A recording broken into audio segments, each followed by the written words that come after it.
الحمد لله وكفى وسلام على عباده الذين اصطفى أما بعد فأعوذ بالله من الشيطان الرجيم بسم الله الرحمن الرحيم من يطع الرسول فقد أطاع الله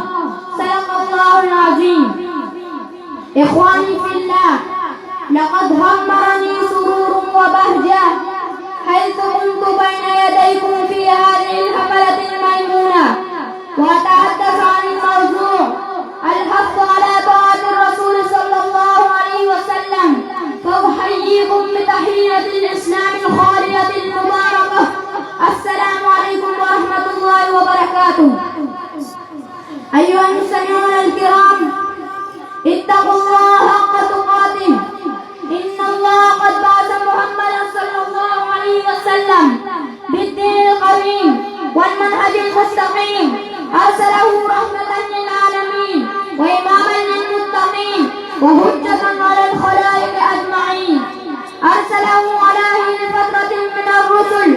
فهدى به إلى أفضل الطرق وأوضح السبل وأفضل على العباد طاعته وتعذيره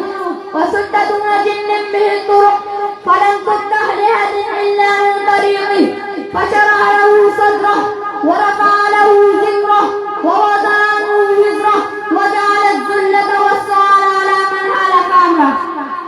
أيها المستمعون الكرام إن طاعة الرسول صلى الله عليه وسلم طاعة لله تعالى كما قال تعالى من يطع الرسول فقد أطاع الله فأي مسلم بلغه سنة الرسول صلى الله عليه وسلم وجب عليه اتباعها وفقت هواه وخالفت.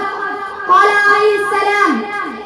لا يؤمن أحدكم حتى يكون هواه طبعا لما جئت به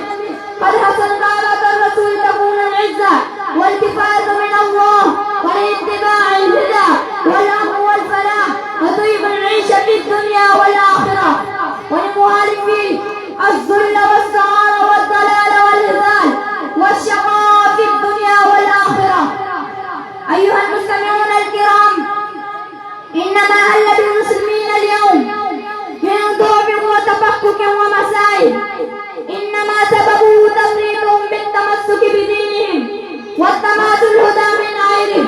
فلما أعرضوا عن تحكيم الكتاب والسنة فاعتقدوا أن الاتباع بهما عرض لهم فساد في فكرهم وظلمة في قلوبهم وقدر في أذهانهم وعمتهم هذه الأمور وغلبت عليهم حتى شب عليها الصغير وحرم عليها الكبير فلم يروها منكرا ولن تذهب هذه الآفات حتى يرجعوا إلى دينهم. قال عليه السلام من يعيش منكم بعدي فسيراه اختلافا كثيرا فعليكم بسنتي وسنة الخلفاء الراشدين المهديين عضوا عليها بالنواجذ وإياكم ومحدثات الأمور فإن كل بدعة ضلالة وكل ضلالة في النار. أقول قولي هذا أستغفر الله لي ولكم ولسائر المسلمين فاستغفروه إنه هو الغفور الرحيم وآخر دعوانا أن الحمد لله رب العالمين.